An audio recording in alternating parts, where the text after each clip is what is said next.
কেন রে আমি ফাতেমার জন্য কাঁদব? এবার জিবরাইল বলেন, নবী গো বুঝতে পেরেছি, মনে হয় গো হাসাইন আর হুসাইনের জন্য আপনি কাঁদেন। আল্লাহর নবী বলেন, না রে জিবরাইল, আল হাসান ওয়াল হুসাইন সাইয়্যিদা শাবাবি আহলিল জান্নাহ। আল হাসাইন আর হুসাইন হবে জান্নাতের সমস্ত যুবকদের সর্দার। আমি কেন হাসাইনের জন্য কাঁদব? এবার নবী বলেন, জিবরাইল আলাইহিস সালাতু ওয়াস সালাম বলেন, হাবিব আপনার চোখের পানি কেন পড়তেছিল? আপনি যদি চান গো নবী, এই পৃথিবীতে আপনি থাকতে পারবেন। আমার আল্লাহ বলে দিয়েছেন, আপনি নবী চাইলে আপনি থাকতে পারবেন, তবে রফিকে আলার কাছে যাওয়াটা সবচেয়ে বেশি উত্তম। আপনার মালিক আপনার জন্য অপেক্ষায় আছে। আল্লাহর নবী কাঁদেন, জিবরাইল রে, ফাতেমার জন্য আমি কাঁদি না, হাসাইন আর হুসাইনের জন্য আমি কাঁদি না। আমি যে কারণে কাঁদি, এই কারণটা হলো একমাত্র শুধুমাত্র আমার গুনাহগার উম্মতের জন্য। একটা জবান বন্ধ রাখবেন, আল্লাহু আকবার বলেন। এই আরো জোরে বলেন, আল্লাহু আকবার। এর যুবক ভাই, তোমার আমার নবীর কত মায়া। আজরাইলের সামনে, মালাকুল মউতের সামনে দুনিয়া থেকে যেদিন চিরবিদায় হয়ে যাবে, চিরবিদায় নিয়ে যাবে, স্ত্রীর জন্য কাঁদলেন না, সন্তানের জন্য কাঁদলেন না, নাতির জন্য কাঁদলেন না, কাঁদলেন শুধুমাত্র গুনাহগার উম্মতের জন্য। কত মায়া নবীর, কত মায়া গো উম্মতের প্রতি নবীর কত মায়া ছিল। জিবরাইল বলে, নবী গো তাই বুঝি, তো কেন কাঁদেন? উম্মতের কি সমস্যা? বলে, জিবরাইল শোন, আমার মালিক আমারে ঘোষণা দিছিল, যতদিন আমি নবী জমিনে থাকবো আমার উম্মতরে আমার আল্লাহ গজব দিবে না। একসাথে গজব দিয়ে আল্লাহ ধ্বংস করবে না। অন্যান্য নবীদের মতো আমার উম্মতকে আল্লাহ একসাথে ধ্বংস করবে না। কিন্তু আমি যদি এখন চলে যাই রে, আমার উম্মত যদি গুনাহ করে, কোন নবী আসবে না, উম্মতের কাছে কোন নবী আসবে না। উম্মত পথারা হইয়া গুনাহ করবে, আমার আল্লাহ রাগান্বিত হইয়া যদি অন্যান্য উম্মতের মতো আমার উম্মতকে ধ্বংস করে দেয়, সেই ব্যথায় ব্যথিত হইয়া আমি নবী কান্দি। নবীর চোখের পানি পড়তেছিল। যুবক ভাই, মালাকুল মউত আজরাইল কিন্তু বসা। একমাত্র মালাকুল মউত আজরাইল নবী ছাড়া কারো কাছে অনুমতি চায় নাই। এবার আল্লাহ ডাক দিয়া বলেন, জিবরাইল রে, আমার বন্ধুর কান্না আমি আল্লাহ বরদাস্ত করতে পারি না, আমি সহ্য করতে পারি না। আমার বন্ধুর কান্না বরদাস্ত করতে পারি না। বন্ধুরে সুসংবাদ জানায়া দে, বন্ধুর কানে কানে খবর পৌঁছায়া দে। এতদিন আমার বন্ধু দুনিয়ায় উম্মতের জিম্মাদার ছিল, আজকে বন্ধু রফিকে আলার কাছে চলে আসবে, বন্ধু বন্ধুর কাছে আসবে। আমি বন্ধুরে বিদায়ের সময় চোখের পানি দেখতে চাই না। আমি আল্লাহ অর্ডার দিলাম, ঘোষণা দিয়া দিলাম, আমার বন্ধু বিদায় হওয়ার পরে কিয়ামত পর্যন্ত আমি আল্লাহ বন্ধুর উম্মতের জিম্মাদার হয়ে গেলাম। একটা জবান বন্ধ রাখবেন না, আল্লাহু আকবার। এই আরো জোরে বলেন, আল্লাহু আকবার। আরো জোরে বলেন, আল্লাহু আকবার। আমার নবীর কত মায়া। এ চান্দিনাবাসী শুনে রাখেন, আমার নবীর সেই আবদারের কারণে আজকে জমিনের মধ্যে আল্লাহর বিরোধিতা করার পর টানা পড়ে না, গুনাহ করার পর আল্লাহ ধ্বংস করে না। নবীর মায়ার কারণে আমরা বেঁচে গেলাম। না হয় জাগাত মেরা বলাই দিত, কিন্তু নবী না দোয়া করছে, আমার উম্মতরে আপনি ধ্বংস কইরেন না। সেই কারণে আজকে আমরা গুনাহ করার পরও কিন্তু আমরা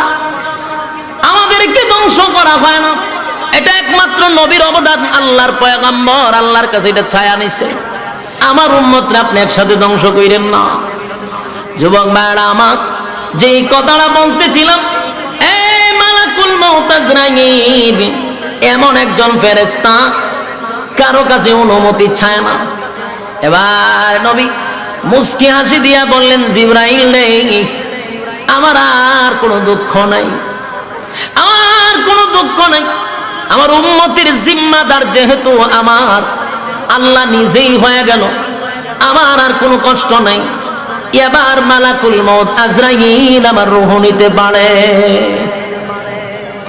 মালাকুল মউত আজরাইল আল্লাহর পয়গম্বরের বুক বরাবর সিনার উপরে যখন হাতটা রাখলো, আল্লাহর নবী বলেন, যেই মাত্র মালাকুল মউত আজরাইল নবীর সিনার উপরে হাতটা রাখলো, সিনা মোবারকের উপর, আল্লাহর নবী বলেন, আরে মালাকুল মউত আজরাইল কি রাখলে আমার বুকের উপরে?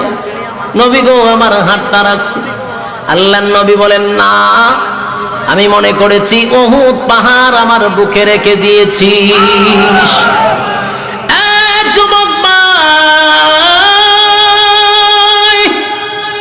বালিশের সঙ্গে একটু মাথা লাগাইয়া আপনি ঘুমানোর সময় চিন্তা করবেন, আল্লাহর পরে যার সম্মান, সমস্ত নবীকুলের সম্রাট, নবীদের নবী, রাসূলদের রাসূল, কিয়ামতের ময়দানে যিনি সুপারিশকারী হবেন, আমার নবীর আগে কোন নবী জান্নাতে প্রবেশ করতে পারবে না। আমার নবীর উম্মতের আগে কোন নবীর উম্মত জান্নাতে প্রবেশ করতে পারবে না। এত পাওয়ারফুল একজন নবী, দুনো জাহানের বাদশাহ জিনাকে বানায়া দিলেন। সেই নবী মালাকুল মউত আজরাইলকে বলেন, আমি বুঝতেছি উহুদ পাহাড়টা আমার সিনার মধ্যে রেখে দিলি। আম্মা জানা বলেন, আমি একবার হাবিবে কিবরিয়ার দিকে তাকাইলাম, আমি তাকায়া দেখি নবীর প্রত্যেকটা পশম মুবারক থেকে গা মুবারক বাহির হয়ে গেছে। নবী পাগুলি একবার সোজা করেন, আর একবার নবী পাগুলি গুছাচ্ছিলেন। বোঝা যাচ্ছিল নবী যেন চারটা চারটি শুরু করছে। নবী যেন শ্বাস পালাইতে কষ্ট হয়, এত চাপ বুকের মধ্যে। জানে না বানাইলে আল্লাহ সুন্দর করতো না, পৃথিবীটা এত সুন্দর করে সাজাইতো না। বন্ধুর জন্য আল্লাহ দুরজাহানের বাদশা বানাইছে। সেই পয়গম্বরের বুকের উপরে মালাকুল মউত আজরাইলের হাত রাখার পরে নবী যদি বলে, উহুদ পাহাড়ের মতো এত কষ্ট আমার কেন লাগতেছে? মালাকুল মউত আজরাইল বল, আমার উম্মতের সাথে কেমন আচরণ করবি? আমি নবীর যদি এত কষ্ট হয় রে, আমার উম্মতের কেমন হবে? মালাকুল মউত আজরাইল বলে, নবী গো,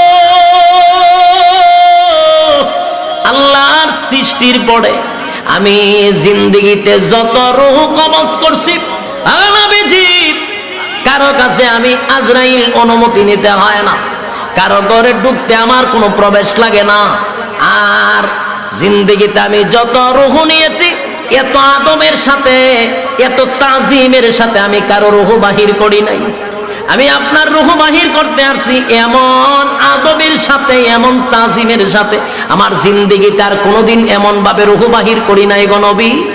আর এত ইহসানের সাথে রূহটা বাহির হবে, যা কোনো মানুষের রূহ এমন ভাবে বাহির হয় নাই, কোন নবী রাসূলগণের রূহ এত আরামে বাহির হয় নাই।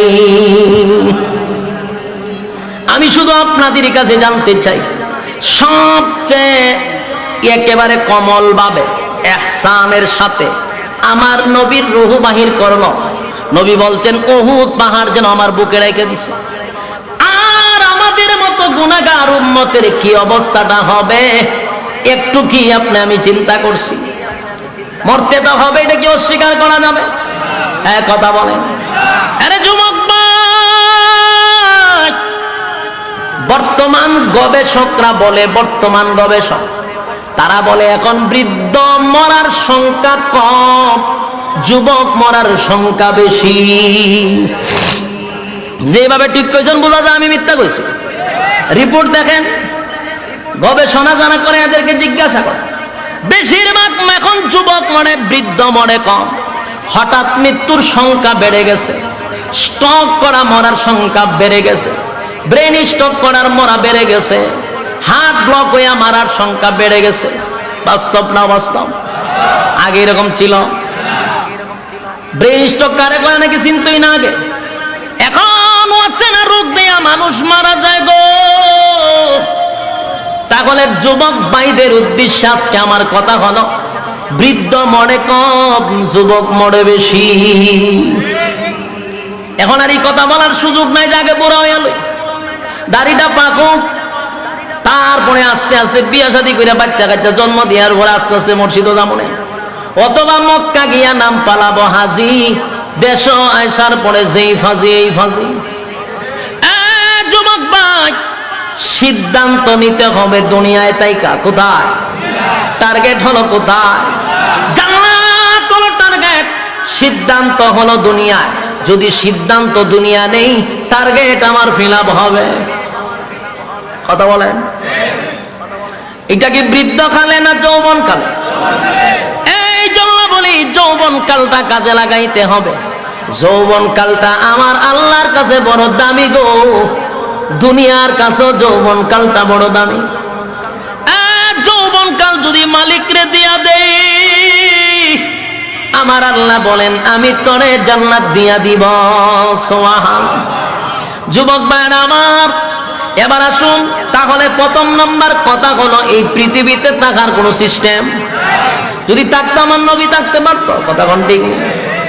আর ক্ষমতা দিয়া যদি কেউ থাকতে পারতো, ফেরাউন না থাকতো। ক্ষমতা দিয়া থাকলে নমরুদ না থাকতো। নমরুদ ছিল গোটা পৃথিবীর বাদশা। বাংলাদেশ না গোটা পৃথিবী? গোটা পৃথিবীর বাদশা ছিল নমরুদ। ক্ষমতা কম ছিল না, তীর মারছে আল্লাহরে মারার জন্য, নাউজুবিল্লাহ।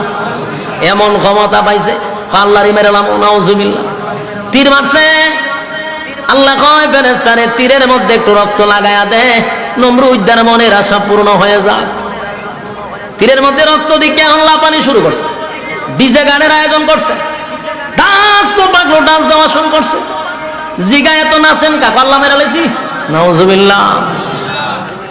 বলুন তো দেখি নমরুদ দায় এত ক্ষমতার পরে থাকতে পারছে? আল্লাহ কয় শেষের সাইজ করছি জুতা দিয়া। কি দিয়া? শেষে আমি সাইজ করছি জুতা দিয়া।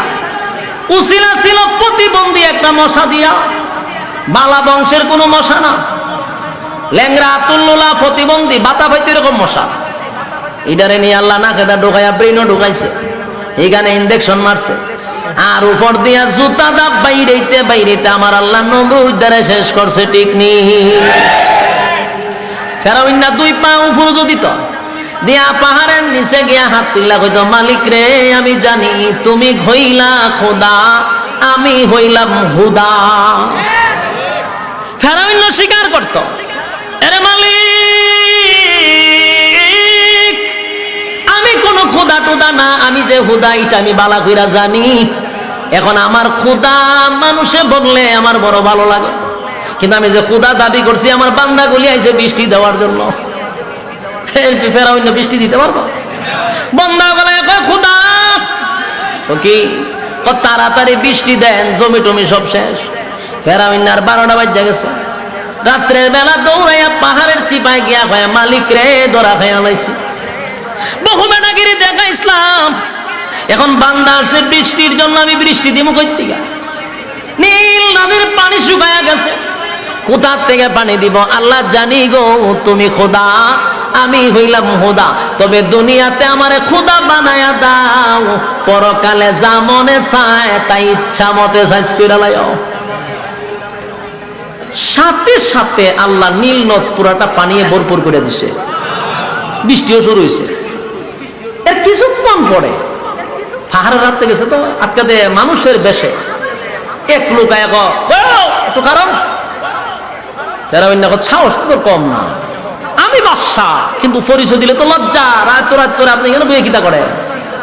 লজ্জা নেই? বাদশা যে পরিচয় দিচ্ছেন, এখন কি সমস্যা? আমার একটা বিচার করে দেন।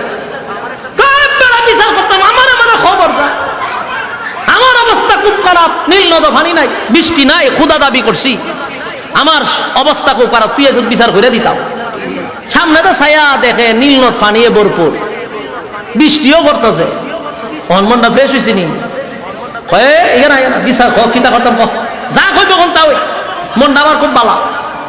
আচ্ছা কোন চা যেই গোলাম তার মালিকের সব কিছু বুক করলো, মালিক তারে সব দিল, কিন্তু গোলাম সব খাওয়ার পরে মালিকের কৃতজ্ঞতা প্রকাশ করলো না, তার বিচারটা কেমন হওয়া দরকার? কয়ের সুবাই আমার কে কয় কথা হয় না, ফেরাউন না কইতে সুবাই মারণ দরকার। তো ওই আগন্তুক ফেরেশতা বলেন ঠিক আছে, এই কথাটা না কাগজে লিখে দিয়ে দেন।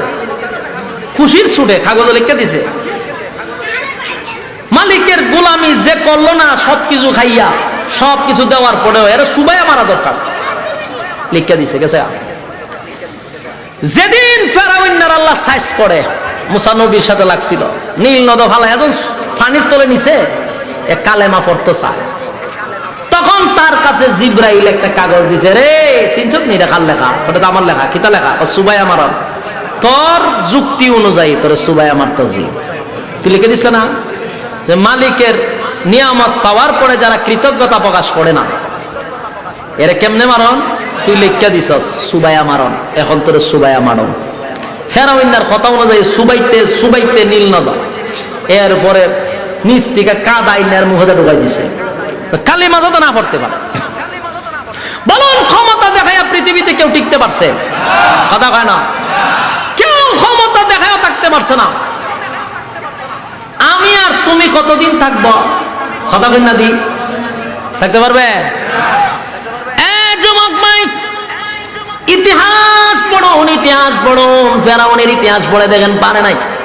নমরুদ্দা গোটা পৃথিবীর বাদশা ছিল, একটা দুইটা দেশ নয় রে, গোটা পৃথিবী রাজত্ব করছে 60 জন, এর মধ্যে নমরুদ্দা একজন। কিন্তু নমরুদ থাকতে পারছে না? থাকতে পারে না। এই পৃথিবীর জমিনে কেউ থাকতে পারলো না, আমরাও থাকবো না, চলে যেতে হবে। কিন্তু প্রশ্ন হলো, যাব কুত্তাও মরে, বিলায়া মরে, আমিও মরলাম, হইলনি না? আশরাফুল মাখলুকাত সৃষ্টির সেরা আল্লাহ বানাইলো, আমার মরণটা যদি কুকুর বিড়ালের মতো হয় রে, তাহলে আমার আল্লাহ কেন বানাইতে গিয়া আমার শরীরে কুদরতি হাত লাগাইলো? আমার আল্লাহ 4টা কসম কইরা বলছে, তোরে সবচেয়ে সুন্দর কইরা বানাইছি। আল্লাহ কেন এত কোয়ালিটি আমার মধ্যে দিল যদি আমার মরণটা কুকুর বিড়ালের মতো হয়? এই জন্য আল্লাহ বলেন, পাঠাইছি জান্নাত থেকে, আসর দুনিয়ায়, সিদ্ধান্ত নে বান্দা তুই কোথায় যাবি।